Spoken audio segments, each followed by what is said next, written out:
سلام، من کیمیام و خوش اومدین به کانال یوتیوب من. اینجا قرار راجع به چیزایی که میخونم باهاتون صحبت کنم. برای روز سوم من رفتم سراغ کتاب با عشقی بزرگ از آلبا دسسپدس. با عشقی بزرگ از داستان عشق بین پدر و مادر نویسنده، یعنی خود همین آلبا، شروع میشه و هرچی میگذره کم کم به زندگی شخصی خودش، زندگی خانوادگی، تاریخ خانوادگیش در واقع و تاریخ کوبا میپردازه. البته باید بگم که این داستان هیچ وقت تموم نمیشه. نویسنده از بین نوشته ها و یادداشتاش بین سالهای 1939 تا 1967 مواد این کتاب رو بیرون کشیده و اومده یادداشتاشو بازنویسی کرده. اتفاق توی کتاب خیلی مهمه و یکیش عشقیه که توی این خانواده بین اعضا وجود داره و دیگری عشقیه که این خانواده به کوبا دارن و داستان خیلی جاها به تاریخ کوبا گره خورده. یعنی به ظاهر نویسنده داره در مورد زندگی شخصی صحبت میکنه، اما این زندگی شخصی بسیار مرتبطه با تاریخ کوبا. حالا چرا انقدر روایت این کتاب با تاریخ کوبا به هم وصلن؟ پدر نویسنده که توی این کتاب هم حضور داره به نام کارلوس مانوئل دسسپدس، دیپلمات و سفیر کوبایی در ایتالیا بوده که در همون ایتالیا با یک زن ایتالیایی به نام لاورا آشنا میشه. این دوتا عاشق هم میشن، با هم ازدواج میکنن و حاصل ازدواج آلبا دسسپدس همین نویسنده این کتاب بوده. داستان اون عشق بین این دو نفر، بین خانواده و بین آدم‌هایی که اینها رو میشناختن، کاملا مثال زدنی و قابل توجه بوده. یه جایی مادر نویسنده یعنی لاورا میگه که بهانه میآوردیم، دروغ میگفتیم تا با هم تنها باشیم، چقدر دوتایی با هم سعادتمند بودیم. خود آلبا تو می 1911 توی روم به دنیا میاد، اما در خلال داستان میتونیم متوجه بشیم که دلبستگیش به کوبا خیلی بیشتر از دلبستگیش به ایتالیا بوده. یکی از دلایلی که علاقه نویسنده به کوبا بیشتر از ایتالیا بوده میتونیم بگیم اون تاریخ خانوادگی دسسپدسه. تا قبل از اینکه در 1492 کریستوف کلمب این جزیره رو برای اسپانیایی ها به دست بیاره، مردمان بومی مثل تائینوها اگه اشتباه نکنم توی کوبا زندگی میکردن. از 1511 که اسپانیایی ها اون هجوم گسترده خودشون رو به کوبا شروع میکنن، جمعیت بومی بر اثر خشونت شدیدی که اسپانیایی ها روا دارن نسبت بهشون و بیماری و کار زیاد از دست میرن.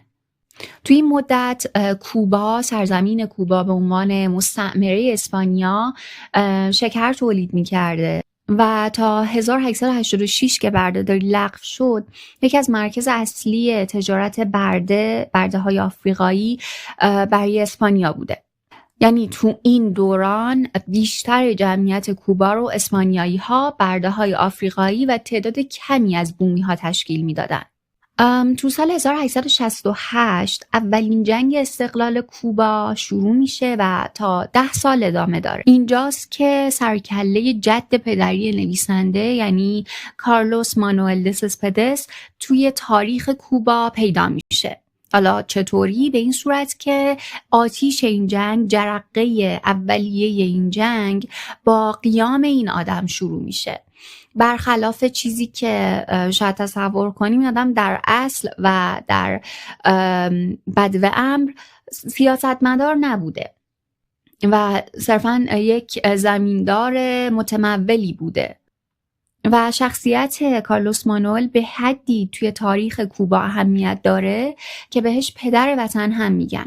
چیزی که امکان داره آدمو گیج کنه اینه که تقریبا اسم تمامی فرزندان مذکر این خانواده کارلوس مانوئله.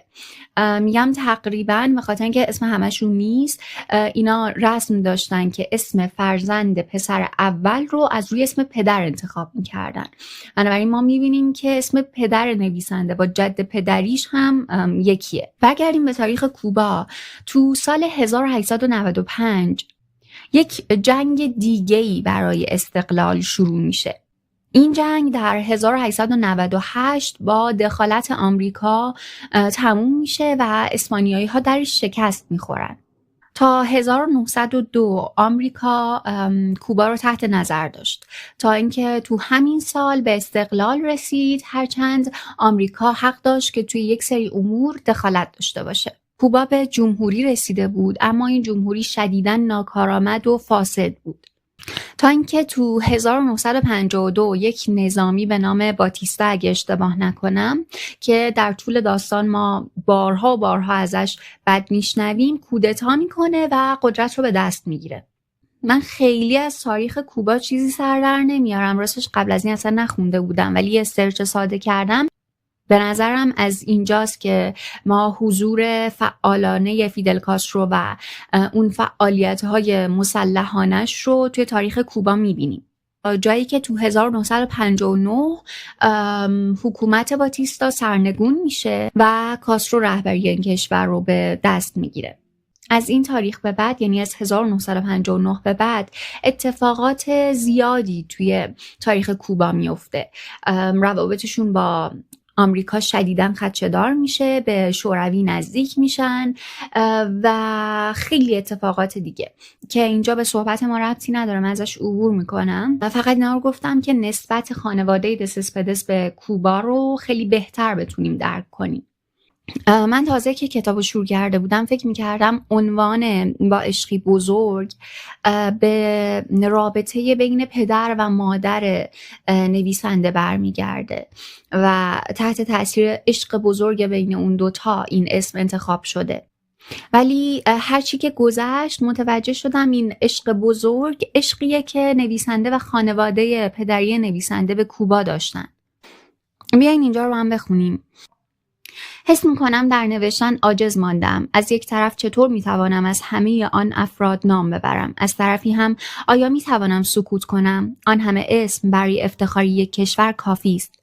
اما باید برای خلاصه کردن از آنها اسمی برده نشود. به این دلیل که اگر کسی این خطوط را خواند حوصله‌ای سر نرود. اما باید این ملت را به جهان شناساند، ملتی قهرمان با مبارزاتی پیاپی در طی قرن‌ها. به یاد کتابی از پدرم افتادم که به من اهدایش کرده بود، به دخترم آلبا. این داستان مثل تاریخ روم باستان ارزش دارد. متاسفانه این خطوط را زمانی می‌خوانند که قهرمان بودن چیزی است که باعث استهزا می‌شود. در ایتالیا وقتی میگویم دارم کتابی درباره کوبا مینویسم، لبخندی به من تحویل میدهند و میگویند چرا مثل سایر کتاب‌هایتان درباره عشق نمی‌نویسید؟ من هم در جواب میگویم ولی من دارم درباره عشق می‌نویسم، درباره عشقی بزرگ، ولی آنها نمی‌فهمند یا تظاهر می‌کنند که نمی‌فهمند. همین دیگه. شما هم اگه با عشقی بزرگ رو خوندین یا کتاب دیگه از این نویسنده خوندین برام بنویسین و تا فردا و کتاب بعدی خدا